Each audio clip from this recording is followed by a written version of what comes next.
Wa tusadiqu fillahi azza wa jalla, dan engkau berbuat jujur, ya, tu'adi fihi, ya, dan juga engkau siap membela Allah. Jadi kalau ada orang yang mulia di sisi Allah, kamu memuliakan.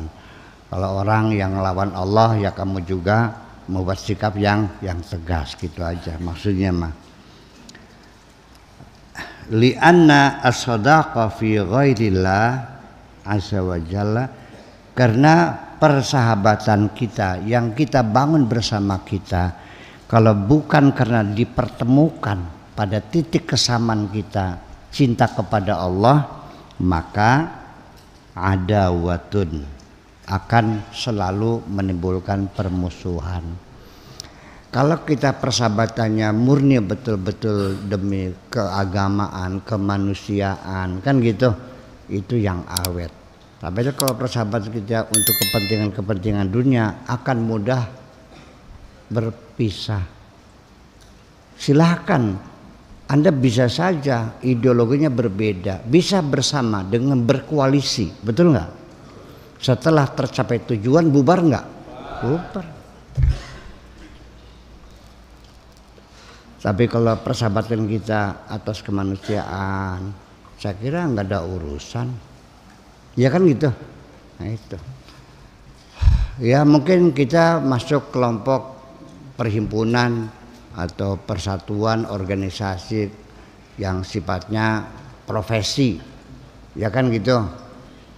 Apa Pergunu, apalagi apa PGRI, kan begitu.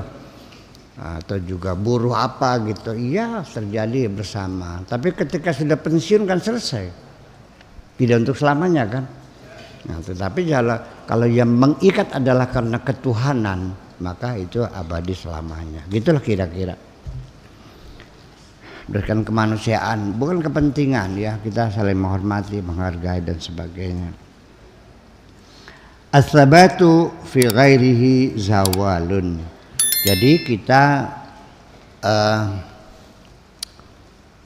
ketetapan hati kita, bersahabat kita dengan siapapun, ya kalau bukan untuk Allah akan berakhir semuanya itu. Al-ata fi ghairihi hirman. Demikian juga kita memberi, dermawan, menghormati seseorang, kalau bukan karena untuk Allah, ya kita akan mendapatkan rasa kecewa. Qala Nabi sallallahu taala alaihi wasallam, al-imanu nisfani. Iman itu ada dua bagian. Nisfun sabrun, sebagian kesabaran, wa nisfun syukurun, sebagian rasa syukur.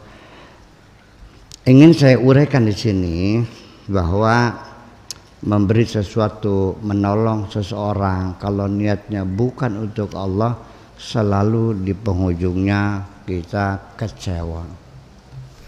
Dan kekecewaan kita yang ditimbulkan dari orang yang dulu kita pernah baiki, kita tolong, selalu kecewanya sangat mendalam. Kalau kita dijahati oleh orang yang tidak kita kenal dan sebagainya, termasuk kebencian kita kepada copet, kepada maling, kepada penipu, gak ada masalah. Tapi yang menjahati orang yang dulu kita sayang, yang dulu kita bantu segala-galanya, sakit. Percaya enggak? Orang tua disakiti anak, anak sakitnya bukan main. Kenapa? Karena merasa berbuat baik. Dari mulai ngeden mengeluarkan dari perut, teringat semuanya.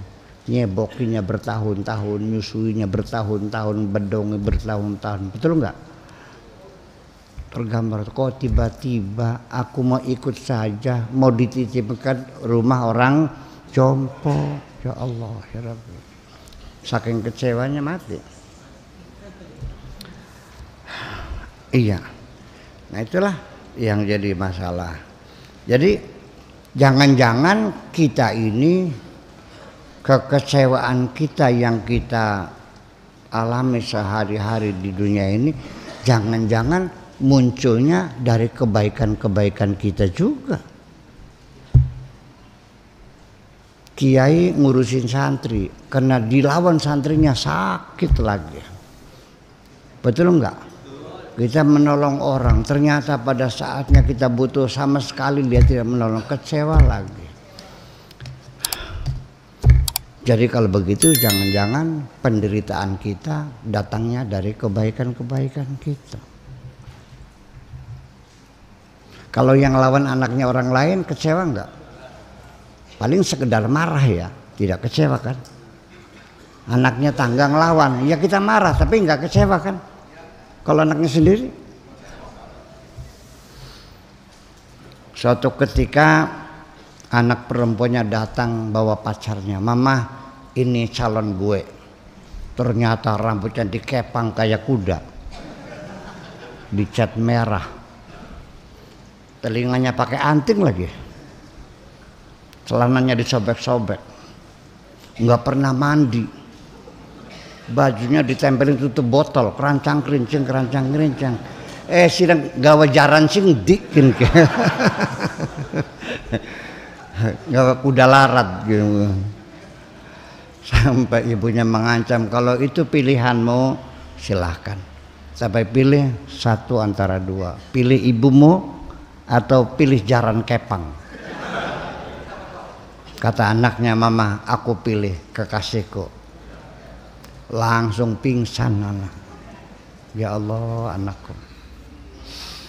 Nah itu. Jadi supaya kita tidak mengalami kekecewaan mendalam seperti itu, yuk mulai malam ini kita ikhlaskan apapun kebaikan yang kita lakukan, kita alamatkan langsung kepada Allah Subhanahu wa taala.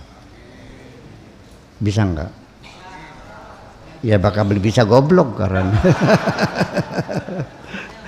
sekarang begini, kamu kirim surat kepada Pak Rahmat, alamatnya Garawangi, gang ini nomor sekian, kan gitu.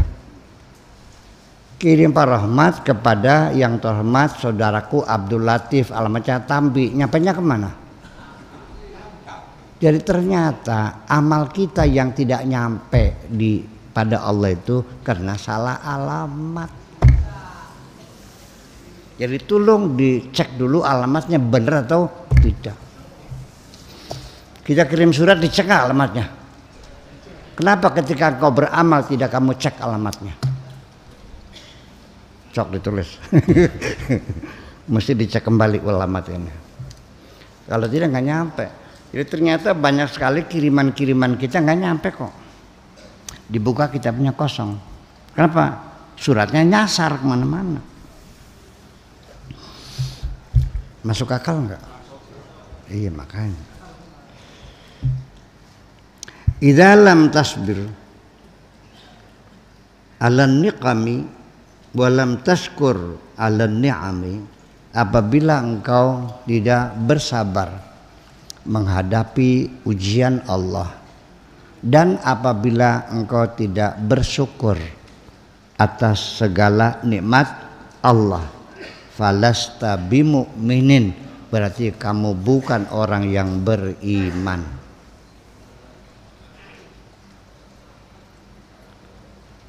Berarti kamu bukan orang yang beriman. Wa min haqiqatil islami, dan termasuk hakikat Islam itu sendiri apa sih? Al-istislam, yaitu berserah diri. Islam itu pasrah. Hakikat Islam itu. Allahumma ahyi qulubana bitawakkuli alaika, ya Allah, hidupkanlah hati kami yang selalu bergantung kepadamu. Bangkitkan hati kami yang selalu bergantung kepadamu. Wa bita'atilaka, dan hati yang selalu mentaati segala perintahmu. Bidzikrilaka, dan hati yang selalu berzikir kepadamu. Bil muwafaqatilaka, dan selalu menyetujui apapun yang engkau tetapkan pas sama dengan keinginanmu. Bitauhidi laka, dan hati yang selalu mengesahkan zatmu.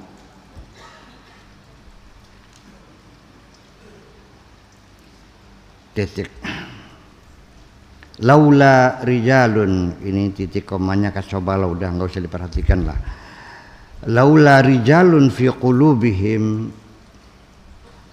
hadhil hayati hammun mubaddaduna fil ardi lahalaktum. Andaikan tidak ada lelaki-lelaki, artinya pahlawan-pahlawan Allah, para aulia, fi qulubihim, di dalam hati mereka,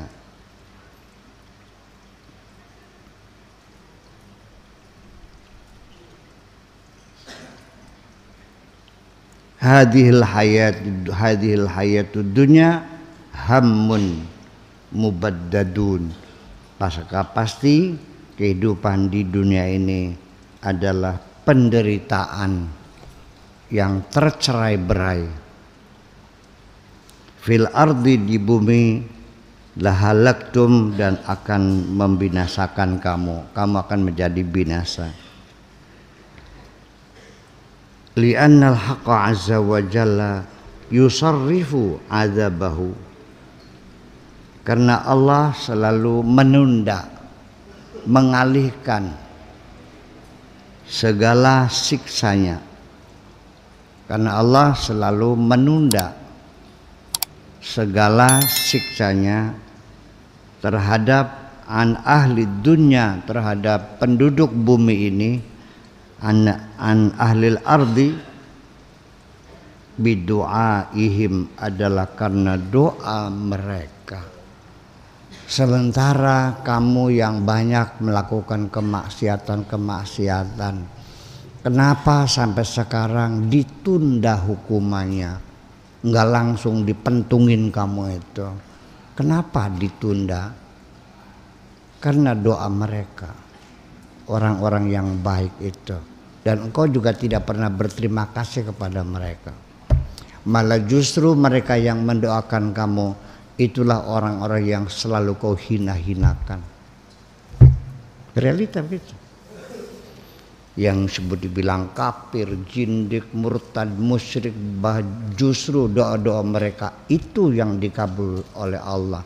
Doa mereka itu yang menyebabkan engkau ditunda hukuman atas dirimu ketika engkau melakukan dosa-dosa. Iya. Ini kejadian dari dulu sampai sekarang. Iya.